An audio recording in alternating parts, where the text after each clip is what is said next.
भला बोल में आप सभी का स्वागत है। आज हम बात कर रहे हैं एक ऐसी जो कि प्रधानमंत्री पर लगाया है कांग्रेस ने। इसमें कितने तथ्य हैं वो देखेंगे। सबसे पहले सवाल खड़ा यह होता है कि क्या पीएम पर सपनों के सौदागर का आरोप सही है। पहला सवाल, क्या पीएम पर सपनों का सौदागर होने का आरोप सही है? क्या सिर्फ आलोचना के लिए आलोचना कर रही है कांग्रेस? क्या ललित मोदी विवाद पर पीएम की खामोशी ठीक है? क्या पीएम के मन में ललित मोदी विवाद नहीं है? क्या मन की बात विवादों पर बात का उचित मंच है? ये कुछ सवाल है हमारे। आप हमारे दर्शक जमकर एसएमएस करें। यहां पर हम एक सवाल आपसे पूछें, क्या कांग्रेस का आरोप सही है कि पीएम सपनों के सौदागर हैं? आप हमें एसएमएस करें 52424 पर। लेकिन उससे पहले प्रधानमंत्री हर महीने रेडियो पर मन की बात करते हैं, लेकिन आज पीएम मोदी के मन की बात और कांग्रेस विपक्ष के लिए आलोचना का बात बनकर रह गई। ललित मोदी विवाद में फंसे अपने नेताओं पर न बोलना और सरकार की उपलब्धियों का जिक्र करना विरोधियों को खल गया। पिछले कुछ दिनों की घटनाओं के और नजरिए से भी देखता हूं। काम करती सरकार, दौड़ती सरकार एक बार लक्ष्य तय हो तो कैसे परिणाम ला सकती है, ये पिछले दिन हमने देखा है। और जब चारों तरफ निराशा थी, ये हम न भूले। एक साल पहले चारों तरफ से एक ही स्वर सुनाई देता था, कुछ नहीं होता, कुछ नहीं होता, कुछ नहीं होता। माननीय प्रधानमंत्री कहते हैं मन की बात में मेरी सरकार दौड़ रही है, सरकार भाग रही है। बिल्कुल भाग रही है, दौड़ रही है, लेकिन हिंदुस्तान के लोग रींग रहे हैं। कांग्रेस को पसंद नहीं आई प्रधानमंत्री नरेंद्र मोदी की मन की बात। कांग्रेसी उम्मीद लगाकर बैठे थे कि पीएम ललित मोदी विवाद में फंसे अपने नेताओं पर कुछ बोलेंगे, लेकिन इस पर रेडियो पर उनका बोलना कांग्रेस के लिए मुद्दा बन गया। योग दिवस और दूसरी योजना पर सरकार की उपलब्धियों का जिक्र भी कांग्रेस को नहीं भाया। लिहाजा पीएम के मन की बात खत्म होते ही कांग्रेस के मन की बात बाहर आ गई। पूरा मुल्क जिसकी बार बार वो दुआई देते थे, 125 करोड़ की आबादी की बात करते थे, और वो 125 करोड़ आबादी उनसे अपेक्षा करती थी कि वो जो इश्यू बन गया उस पर हाँ ना कुछ भी कहे। पहली दफा मैं इस दिन का इंतजार कर रहा था कि मैं भी सुनूं, लेकिन बड़ी निराशा हुई। वो अभी भी सपने बेचते हैं। मुझे नहीं मालूम कि ये सपनों के सौदागर प्रधानमंत्री जी कब तक सपने बेचते रहे। कांग्रेस ने मन की बात में रक्षाबंधन का जिक्र करने और रमजान की बात न करने पर भी प्रधानमंत्री की आलोचना की। योग दिवस के लिए आयुष मंत्रालय की वाहवाही लेने का श्रेय भी कांग्रेस को बिल्कुल नहीं भाया। सवाल उठता है कि क्या कांग्रेस का आरोप सही है कि पीएम मोदी सपनों के सौदागर हैं? क्या पीएम ने जिन योजनाओं और कामयाबी का जिक्र किया वो सही नहीं है? क्या सिर्फ सरकार की आलोचना के लिए आलोचना कर रही कांग्रेस? क्या मन की बात में पीएम को ललित मोदी विवाद पर बोलना चाहिए था? क्या कांग्रेस विवाद को बेवजह तूल दे रही है? क्या मन की बात कार्यक्रम विवादों पर बात करने का उचित मंच है? साफ है, इस एक लाइन में पीएम ने सारी बातें कह दी। तो क्या हल्की फुल्की खट्टी मीठी बातों के कार्यक्रम को आधार बनाकर गंभीर मुद्दों पर पीएम को घेरने की तैयारी सही है? कुमार विक्रांत, दिल्ली, आज तक। यहां पर सीधे चलते हैं। हमारे साथ हमारे खास मेहमान जुड़ चुके हैं। स्वागत करूंगा मैं सबसे पहले संजय झा जी, आपका स्वागत है। कांग्रेस के हैं, हमारे साथ कल भी जुड़े हुए थे संजय जी। डॉक्टर संबित पात्रा बीजेपी से हैं, आपका भी स्वागत है। हमारे साथ राजीव रंजन जी हैं जेडीयू से, आपका भी स्वागत है। और हमारे साथ सीनियर जर्नलिस्ट आलोक मेहता जी हैं। आलोक जी, आपका भी स्वागत है। संजय जी, सबसे पहले आपसे शुरुआत करते हैं। जानना चाहूंगा मैं, क्या देश के लिए ख्वाब देखना बुरी बात है? सपनों का सौदागर बोला आपने, क्या देश के लिए सपने देखना गलत बात है? निशांत जी, जब आपके सच्चाइयां या हकीकत ये है कि जमीन पर किसान यहां पर आत्महत्या कर रहे हैं, भ्रष्टाचार के बारे में 24 घंटे तक लगातार 2 हफ्तों में उनके सरकार पर ढेर सारे आरोप लगे हुए हैं, उस समय जिस समय महंगाई, खाने की चीज पर खाने की महंगाई बढ़ती जा रही है, सांप्रदायिक और जो जितने हमारे जो तत्व है वो और भी मजबूत हो रहे हैं, देश के सीमा पर उल्लंघन हो रहा है, उस समय प्रधानमंत्री सपने बेच रहे हैं। ये सपने तो 12 महीने से हम सुन रहे हैं। देखिए, भाषण से आम आदमी को राशन नहीं मिलता है। और देश में बयानबाजी से और भाषण से यदि हमारे हर सुलझन का समाधान मिल जाता तो नरेंद्र मोदी जी भाषण देने का वो चलाते, हर महीने क्या होता, हर रोज वो भाषण देने के लिए उनको हम खुद। संजय जी, मैं संक्षेप में आपसे बहुत तेजी से एक सवाल का जवाब देना चाहूंगा। संजय जी, एक मिनट, आप जो भी बता रहे हैं, मजाक हो रहा है, आप जो भी बता रहे हैं इसमें फैक्चुअली क्या क्या है, मैं आपसे कुछ फैक्ट शेयर करता हूं। चलिए हम लोग एक दो बार जरा फैक्ट्स की बात करें। शुरुआत करता हूं इकोनॉमी से। फिस्कल डेफिसिट 4.1%, 4.1%, जो कि आपके टाइम पर था, और अभी 3.9%, 7.4% जीडीपी ग्रोथ रेट है। आपके टाइम पे 6.9% था। चलिए मैं थोड़ा आगे बढ़ता हूं, और आगे बढ़ के मैं आपको बताता हूं जनधन योजना की बात कर रहा हूं। मैं यहां पे किसी का प्रवक्ता नहीं हूं, मैं आपसे फैक्ट्स एंड फिगर्स की बात कर रहा हूं। जनधन योजना, 300 मिलियन जो भारतीय हैं वो बैंकिंग सेक्टर में आ गए हैं। थोड़ा सा और आगे बढ़ता हूं। स्वच्छ भारत अभियान, 32 लाख टॉयलेट बने हैं अप्रैल से जनवरी 2015 के बीच में। थोड़ा और आगे बढ़ता हूं और आपसे एक और चीज जानना चाहता हूं। म्यांमार फॉरेन पॉलिसी के लिहाज से आप क्या समझेंगे? क्या वो सपना है? क्या पावर सेक्टर को आप क्या कहेंगे? पावर और इंफ्रास्ट्रक्चर तो बहुत मायने रखता है। टारगेटेड आउटपुट था 17,830 मेगावाट और अभी आउटपुट है 22,556 मेगावाट। कहां पर ये सपने हैं? ये तो हकीकत में कर दिखाया गया है। निशांत जी, आपने जो सिलेक्टिव डेटा को जो आपने इस्तेमाल किया है, आपको मैं दाद देना चाहूंगा। नहीं, आप भाजपा के प्रवक्ता नहीं है, लेकिन मैं तो कांग्रेस पार्टी का प्रवक्ता हूं। तो चलिए आप कुछ डेटा बता दीजिए मुझे, के सामने पेश करना है। आप डेटा बता दीजिए। देता हूं, आप ये बताइए। देखिए, समझिए, डेटा बताइए। पढ़े लिखे आदमी हैं, सुनिए, बीच में मत बोलिए, सुनिए। यदि किसी भी अर्थव्यवस्था का हालत देखना है तो एक ही इंडिकेटर को देखिए, बाकी पर वाद विवाद होने दीजिए। वो है नौकरी, रोजगारी। ये देखिए, ये सरकार ने पिछले एक साल में, जबकि 2 से 3 करोड़ नौकरी को अभी लाना था, उसमें थोड़ी देर पहले आपने फॉरेन पॉलिसी की बात की तो मैंने आपको म्यांमार बताया। थोड़ी देर पहले आपने सपनों की बात की तो मैंने आपको इंडिकेटर्स इकोनॉमी के अलग अलग बताए। आप अपने हिसाब से सिलेक्टिव इंडिकेटर चूज नहीं कर सकते साहब। सिलेक्टिव तो आप बता रहे हैं निशांत जी। तो आप बताइए मुझे इंडिकेटर्स। मैं तो खत्म भी नहीं हुआ हूं। मर्चेंडाइज एक्सपोर्ट्स डाउन है, कोर सेक्टर ग्रोथ डाउन है। 17 महीने में सबसे कम कोर सेक्टर का ग्रोथ है। आप इकोनॉमी में आपको बात करना है तो चलिए बात किया जाए। चलिए बताइए। आपने देखा है करंट अकाउंट डेफिसिट कम हुआ है, लेकिन आपका एक्सपोर्ट इंपोर्ट दोनों डाउन हो रहे हैं। और सबसे बड़ी बात जो ये सरकार कहती है महंगाई तो अंतरराष्ट्रीय कारण से कम हुआ है, इस सरकार ने कुछ नहीं किया है। अभी आप क्यों चिंतित हैं कि अभी यदि मानसून अच्छा न हो तो देश में एक दूसरा तरीका का एक संकट आ जाएगा? क्यों? क्योंकि हमारे एग्रीकल्चर प्रोडक्शन की ग्रोथ 1.1% है। तो देखिए निशांत जी, इस पर बहस करना है तो एक अगला प्रोग्राम लाइए। हम यही कहना चाहते हैं कि अभी ललित मोदी के घोटाले के बीच में ये प्रधानमंत्री इतनी चुप्पी, इतनी सर, ललित मोदी के घोटाले की अगर आप रस्सी पकड़ के झूलते रहेंगे तो बाकी सारी चीजों को आप दरकिनार करते रहेंगे। मैं थोड़ा आगे बढ़ता हूं। चलिए कोई बात नहीं, मैं थोड़ा आगे बढ़ता हूं। मैं चाहूंगा कि जो मेरे फैक्ट्स एंड फिगर्स हैं उसको आप भी कॉन्ट्राडिक्ट करें तो बड़ा अच्छा लगेगा, लेकिन थोड़ा आगे बढ़ता हूं। डॉक्टर संबित पात्रा, सर आपकी बात सुन ली है मैंने, मैं आपके पास आऊंगा।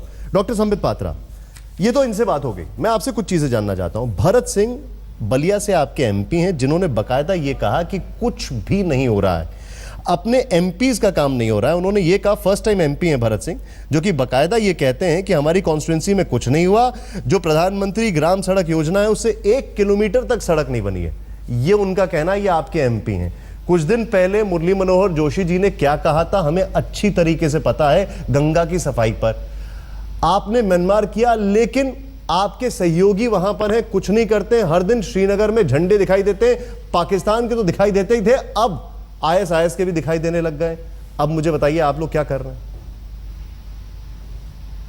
देखिए निशांत जी, अगर हम कुछ भी नहीं कर रहे होते तो जो अच्छे अच्छे आंकड़े अभी आपने पढ़े वो आंकड़े आप नहीं पढ़ पाते। आपने मैं आपसे कुछ चीजें और भी पूछा, उसका जवाब भी दे दीजिए। मैं कंप्लीट कर दूं सर, आप जरूर पूछिएगा। तो जो अच्छे अच्छे आंकड़े आपने हकीकत के पढ़े वो इसलिए पढ़े क्योंकि हम बहुत मेहनत कर रहे हैं। और जहां तक कांग्रेस का कहना है कि मोदी जी सपनों के सौदागर हैं, सपने बेच रहे हैं, तो मैं बोलूंगा देखिए, सभी कुछ जो भी आप अचीव करते हैं वो सपनों से ही शुरू होता है और फिर हकीकत के धरातल में हम उसे उतारते हैं। मगर ये जो मुंगेरी लाल के हसीन सपने हैं ना कांग्रेस के कि राहुल बाबा एक दिन प्राइम मिनिस्टर बन जाएंगे, ये नहीं होने वाला है। और ये सब कुछ उसी के तहत हो रहा है। डॉक्टर पात्रा, हम लोग तथ्यों पर रहते हैं। कुछ तथ्य मैंने उनको बताए थे, कुछ आपको बताए। आप भी तथ्यों पर जवाब दें मुझे, हम सीधे तथ्यों पर रहते रहेंगे।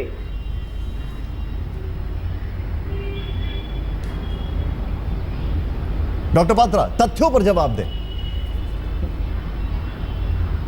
नहीं, मैं तथ्यों पे ही जवाब दे रहा हूँ। बताएं। आपका ये कहना कि गंगा की सफाई कभी नहीं हो सकता है, ऐसा मुरली सर, ये मैंने नहीं कहा, ये मुरली मनोहर जोशी जी ने कहा और ये सुप्रीम कोर्ट ने भी कहा है। आपने कहा मुरली मनोहर जोशी जी ने कहा, सुप्रीम कोर्ट ने कहा Ganga can not be clean for 200 years, और ये हमारे सरकार बनाने के 1 महीने के बाद बोला। सुप्रीम कोर्ट ने इनकंटिन्यूटी बोला। सुप्रीम कोर्ट भी जानती है कि 15 दिन और 1 महीने में गंगा साफ नहीं हो सकती। Sir, let me correct you, Ganga सफाई के लेट मी करेक्ट यू, मुझे आपको करेक्ट करने दीजिए। सुप्रीम कोर्ट के सामने जो आप एफिडेविट लेके गए थे, जो फैक्ट्स एंड फिगर्स लेके गए थे, उसके आधार पर सुप्रीम कोर्ट ने कहा था कि आप जो प्लान हमारे सामने लेकर आए हैं, इससे 100 साल में गंगा की सफाई नहीं हो सकती। आपके पेपर्स के आधार पर कहा था उन्होंने। एक फैक्ट। दूसरा फैक्ट, मुरली मनोहर जोशी जी आपसे डिसएग्री कर रहे हैं। अभी मैंने भरत सिंह जी का नाम लिया है, वो आपसे डिसएग्री कर रहे हैं। यशवंत सिन्हा बयान दे देते हैं बाकायदा कि ऐसा लगता है कि मई 2014 के बाद 75 साल के ऊपर सारे लोग ब्रेन डेड हो चुके हैं। आडवाणी जी इमरजेंसी की बात कर रहे हैं। आपके अपने लोग आपको कोस रहे हैं, बाहर वालों की तो छोड़िए। नहीं, देखिए, आडवाणी जी इमरजेंसी की बात कर रहे हैं या आडवाणी जी रेजिग्नेशन की बात कर रहे हैं, ये तो जो लिखा नहीं हुआ है विपक्षी वो पढ़ने की कोशिश कर रहे हैं। मैं तो 2 दिन से कह रहा हूं, आजकल विपक्षी आडवाणी जी की बातों को जितना समझ जाते हैं वो तो हम भी नहीं समझ।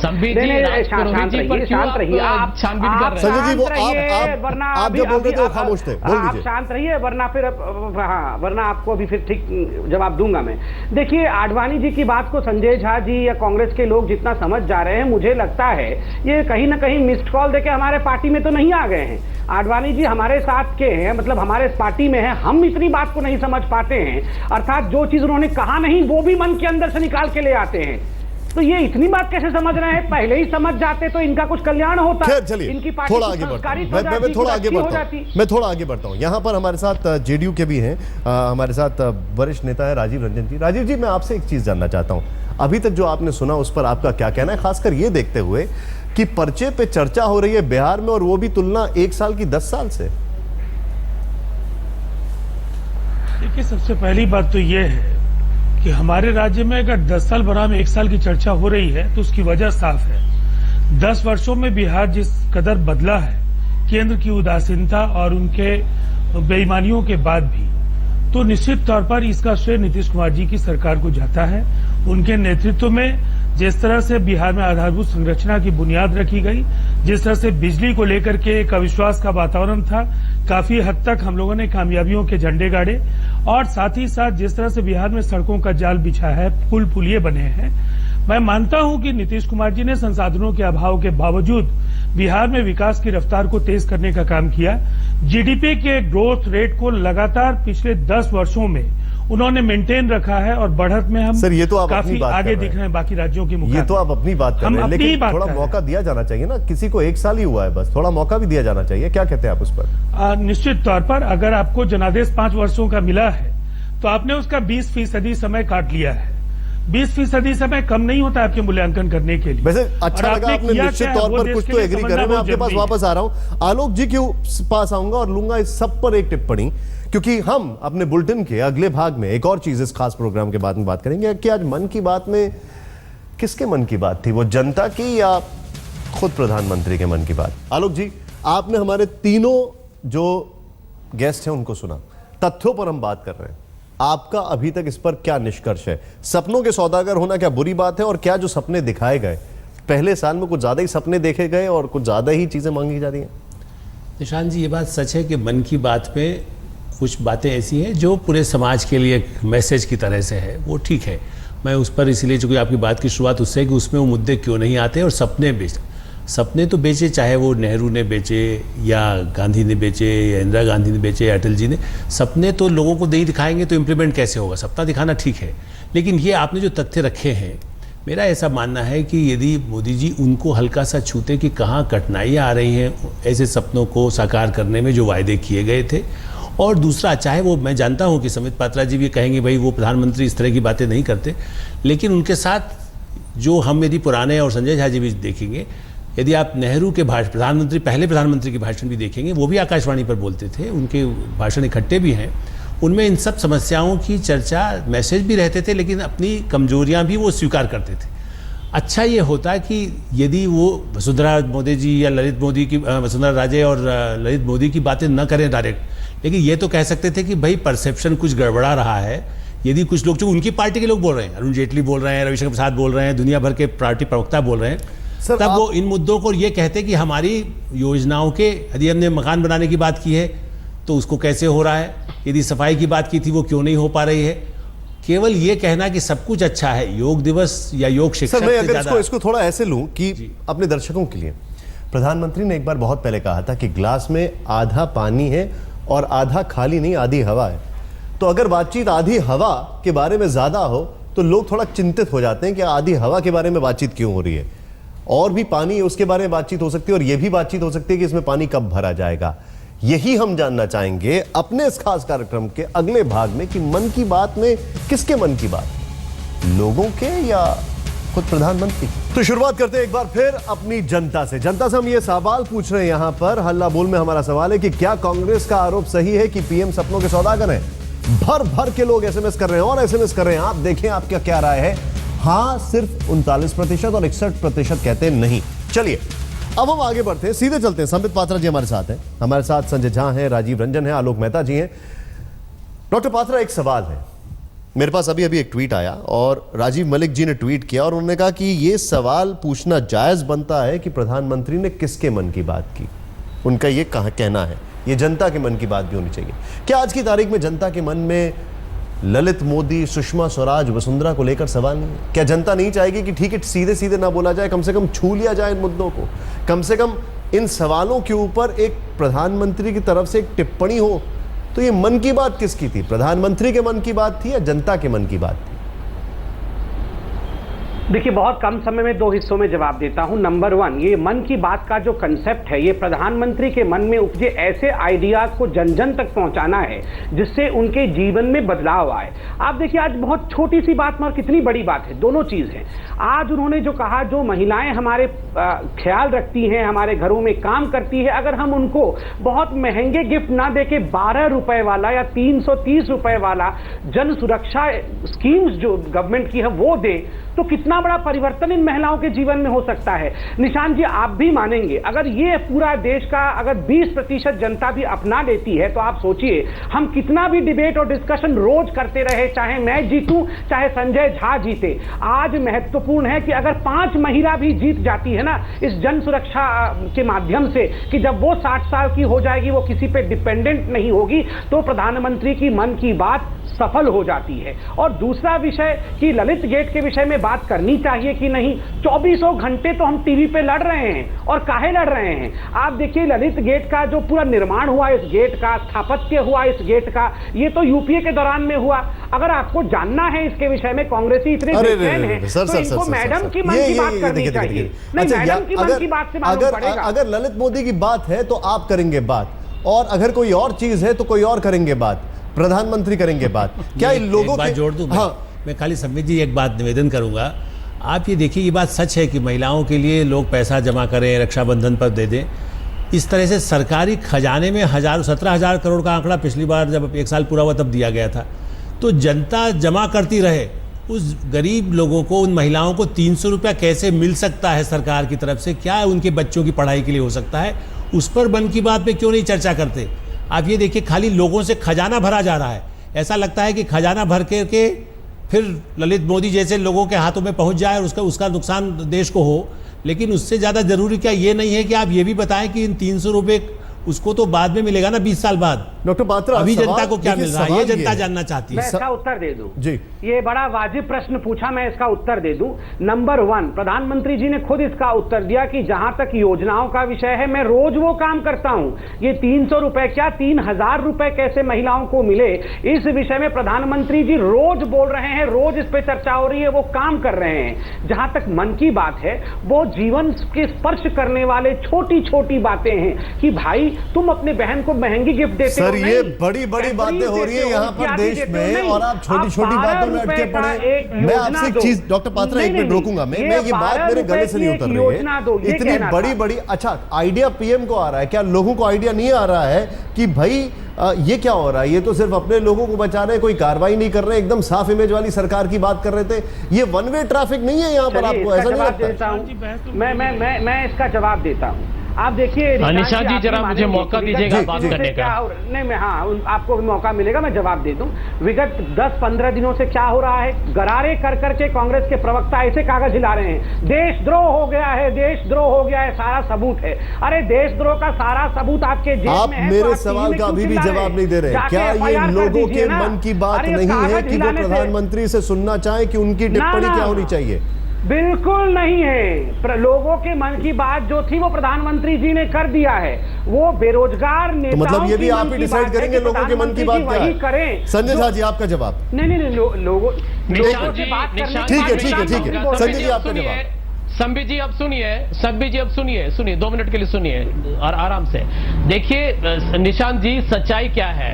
सच्चाई है कि यदि ललित मोदी का जो अभी घोटाले के बारे में चर्चा हो रही है, जिसमें 2000, 3000, 10,000 करोड़ का शायद घोटाला है, उसके बारे में प्रधानमंत्री बिल्कुल चुप्पी रखे, तो मैं समझता हूं कि इससे ज्यादा दुर्भाग्यपूर्ण और शर्मनाक चीज भारत के लिए क्या हो सकता है? देखिए, प्राइम मिनिस्टर एक देश के सीईओ होते हैं।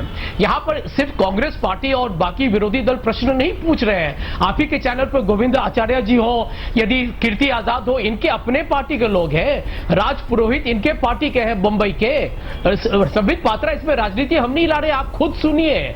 आप लोग इतने घमंड और अहंकार में डूबे हुए हैं कि प्रधानमंत्री आज उनको मन की बात में धन की बात, काले धन की बात करनी थी उनको, कि यहां पर यदि सूट बूट की सरकार पर आरोप लगा हुआ है कि आपके कुछ जाने माने नेता कुछ घोटाले में हैं, तो प्रधानमंत्री टिप्पणी न करे।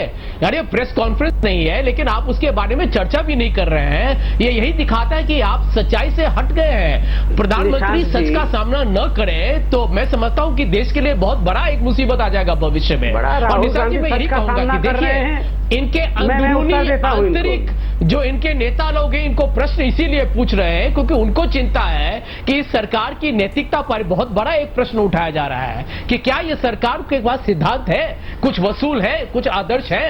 ये बहुत महत्वपूर्ण मुद्दे हैं। डॉक्टर पात्रा आपका जवाब। देखिए, ये देखिए, बुरा मत मानिएगा, हिंदी में एक मुहावरा है, चोर मचाए शोर। बुरा मत मानिएगा, मुहावरा है, ऐसा ही है मुहावरा। ये जितना शोर मचा रही है कांग्रेस, मैं इनसे आदरपूर्वक कहता हूँ, नहीं ये मुहावरा है। आप तो पूर्वांचल से आते हैं, आपको तो पता है ना ये मुहावरा है। नहीं, आप शांत होइए, जब आप बोल रहे थे मैं नहीं बोल रहा था। मैं निशांत जी, इनको चुप करिएगा जरा, इनको जरा शांत कराइएगा, इनको थोड़ा बोलिए कि सुनना भी चाहिए। इन्होंने बोला है उसकी खामियाजा भुगत रही है कांग्रेस। हाँ, देखिए, मैं इनसे इतना कहना चाहता हूं कि इनके पास इतने सबूत है, वो भी देशद्रोह के सबूत हैं, तो ये सबूतों को दबा के क्यों बैठे हुए हैं? सबूत को घर के लॉकर में बंद करके क्यों रखे हुए हैं? ये जाए ना कोर्ट में। देशद्रोह का सबूत और जो कागज है इनके पास, देशद्रोह में आजीवन कारावास होता है, आजीवन कारावास हो जाएगा। आपको उससे ज्यादा क्या चाहिए? आप अभी बोल रहे थे 2000-3000 करोड़ का घपला। ये 2000-3000 करोड़ का जो घपला है आईपीएल का, ये किस समय हुआ? ये उस समय हुआ जब यूपीए की सरकार थी और गांधी परिवार के लोग जाके ललित मोदी से चुपके मिल रहे थे लंदन में। क्या मैडम की मन की बात, क्या मैडम की मन की बात नहीं होनी चाहिए? सर, आप दोनों लोग एक दूसरे के ऊपर आरोप प्रत्यारोप लगा रहे हैं। मैं आपको रोकना चाहूंगा, मैं दोनों को रोकना चाहूंगा। आप दोनों लोग एक दूसरे के ऊपर आरोप प्रत्यारोप लगा रहे हैं, रिटोरिक में जा रहे हैं, बयानबाजी में जा रहे हैं, मुहावराबाजी चल रही है यहाँ पर। मैं इस जुगलबंदी में एक चीज यहां पर अर्ज करना चाहूंगा, वो ये है कि जनता ये जानना चाहती है कि क्या हमारे मन की बात नहीं है ये?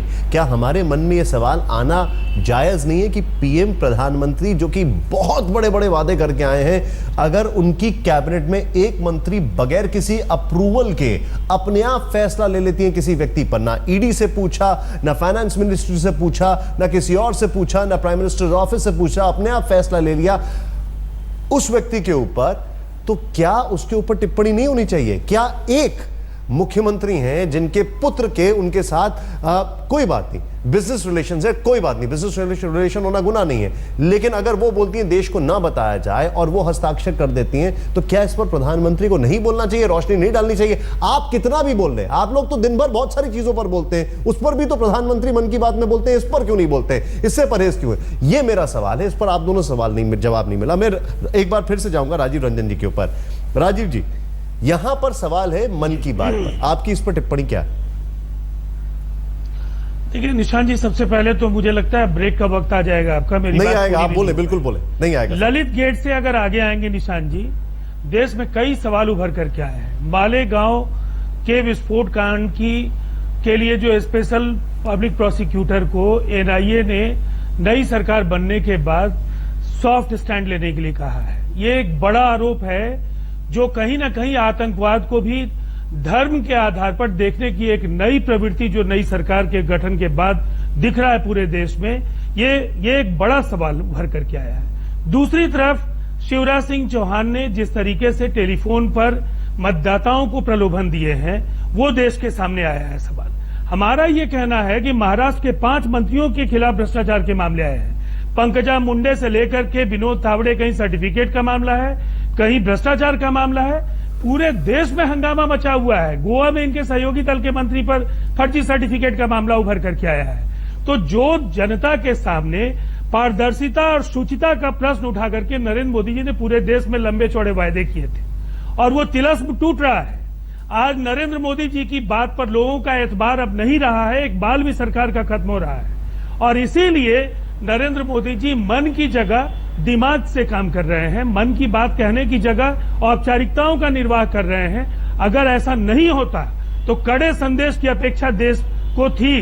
क्या पंकजा मुंडे, वसुंधरा राजे सिंधिया, जो कुछ भी आज अगर आशंकाएं आडवाणी जी ने उठाई हैं, उन आशंकाओं के सवाल पर कोई ठोस जवाब उनका आता और साथ ही साथ उनकी सरकार के कई मंत्रियों के खिलाफ आज एफिडेविट का मामला देश के डिफेंस मिनिस्टर का आया है, जिसमें उन्होंने 2 दिन पहले उसमें भी जो चीजें सामने में आई हैं उसमें लगता है कि ये पूरी तरह से इलेक्शन कमीशन को अंधेरे में रखा गया। जो रिप्रेजेंटेशन ऑफ पीपुल्स एक्ट का भी कहीं ना कहीं वायलेशन है। ये चीज मैं जानना चाहूंगा। मैं डॉक्टर पात्रा आपके पास आ रहा हूँ। देश में जो केंद्र राजीव जी आपने कुछ सवाल यहाँ पर खड़े भारतीय जनता पार्टी और मैं इनको आगे लेके जाता हूँ। राजीव जी आपने कुछ भ्रष्टाचार के गंभीर मामले हैं, आपने कुछ सवाल खड़े किए राजीव जी। आप बार-बार 60 साल की बात करते हैं। ठीक है राजीव जी, आपने जो सवाल खड़े किए हैं मैं इनको आगे लेके जाता हूँ। मैं डॉक्टर पात्रा से इन सवालों पर जवाब देना चाहूंगा और आलोक जी हमारे साथ हैं, उनसे भी हम ये जानना चाहेंगे कि मन की बात में क्या एक सेलेक्टिव मन की बात हो सकती है और क्या ये जो मन की बात हो रही है अब इससे कोई जनता पे फर्क पड़ भी रहा है कि नहीं पड़ रहा है, कि जनता समझ रही है कि भाई जो उनको समझ में आ रहा है वो कहेंगे, हमें जो करना हम करेंगे। क्या एक होपलेसनेस की सिचुएशन आ गई है? अभी क्या वहां तक पानी आ चुका है? एक रिएक्शन यहां पर सबसे पहले मैं ट्वीट पे, एक व्यक्ति ने हमें ट्वीट किया है अभी राजीव मलिक, उनका आया है कि पीएम जनता का मूड भांपने में भारी भूल कर रहे हैं, जनता उनसे खामोशी नहीं ललित मोदी कांड पर खुलकर विचार देने की अपेक्षा रखती है। आलोक जी, मैंने जिस पॉइंट से अपना ब्रेक लिया था, क्या जनता के अंदर यह भाव उत्पन्न होना शुरू हो चुका है कि भाई उनको जो कहना है वो कहेंगे, वो उनकी मन की बात है, हमारे मन की बात नहीं है, एक होपलेसनेस आ गई है, हमें जो करना है करेंगे, देश वैसे ही चल रहा है? नहीं निशांत जी, बल्कि एक कदम आगे मैं कहूँगा कि जनता के मन में यही बात है। ये नहीं कह रही जनता जानना चाहती, मैं तो कह रहा हूँ कि जनता के मन में भी ये बात होती है कि क्या इतने देश में हंगामा है, उसमें उनके मन में ऐसी कोई तकलीफ क्यों नहीं होती है? सरकार की छवि यदि खराब होती है, पार्टी के नेताओं की, उनके मंत्री की, उनके मुख्यमंत्री की, उनके लिए लोगों ने तो मोदी जी के नाम पर भी तो वोट दिया, भाजपा के नाम पर दिया। डॉक्टर पात्रा जल्दी से इस पर रिएक्शन दीजिए, बहुत कम समय मेरे पास। नहीं, मैं तो ऑब्जेक्ट करता हूं। आपने कहा क्या एक होपलेसनेस की सिचुएशन आ गई है? नहीं, आलोक जी ने एक सवाल पूछा है, प्लीज उस पर जवाब दें। मेरे पास समय कम है। आलोक जी ने एक सवाल पूछा, उस पर जवाब दें। मैं उसी का जवाब दे रहा हूं। जनता जानती है प्रधानमंत्री नरेंद्र मोदी उनके हित का कदम उठा रहे हैं और जनता ने विगत 10 वर्षों के शासन को भी देखा है। जहां कोई स्कैम और स्कैंडल नहीं है, वहां कुछ लोग मिल के चिल्लाने लगे कि स्कैंडल, उसका अर्थ नहीं होता है वहां स्कैम पैदा हो जाता है। डॉक्टर पात्रा, आपके जवाब को सुना मैंने, और संजय जी आपको, राजीव जी आपको और आलोक जी आप सभी को बहुत बहुत शुक्रिया। लेकिन शुक्रिया करने से पहले मैं एक चीज यहां पर बताना चाहूंगा कि 10 साल का जो बैकग्राउंड है, बहुत अच्छा होगा कि इसको बीजेपी जल्दी से भूल जाए। क्यों? क्योंकि जनता 1 साल के बैकग्राउंड को याद कर रही है और उसको आगे देखना है। वो उसको भुलाना चाहती थी, इसीलिए आपको लेकर आई, लेकिन आप उसको नहीं भूल रहे। ये अपने आप में एक चिंता का विषय है। हम वापस आ रहे हैं। जनता का जवाब, फाइनल राउंड क्या है जनता का, क्या कह रही है जनता, जो हमने सवाल पूछा था। और अब बात करते हैं आपकी, यानी वो जो कि जनता जनार्दन है। आइए देखते हैं आप लोगों की क्या राय है। हमने आपसे एक सवाल पूछा था। सवाल यह था कि क्या पीएम मोदी पर सपनों के सौदागर का आरोप सही है। सिर्फ 38% कहते हैं हाँ, 62% जनता जो है वो कहते हैं नहीं। हजारों SMS आए, इसके लिए आपका आभार। वक्त हो गया एक छोटे से ब्रेक।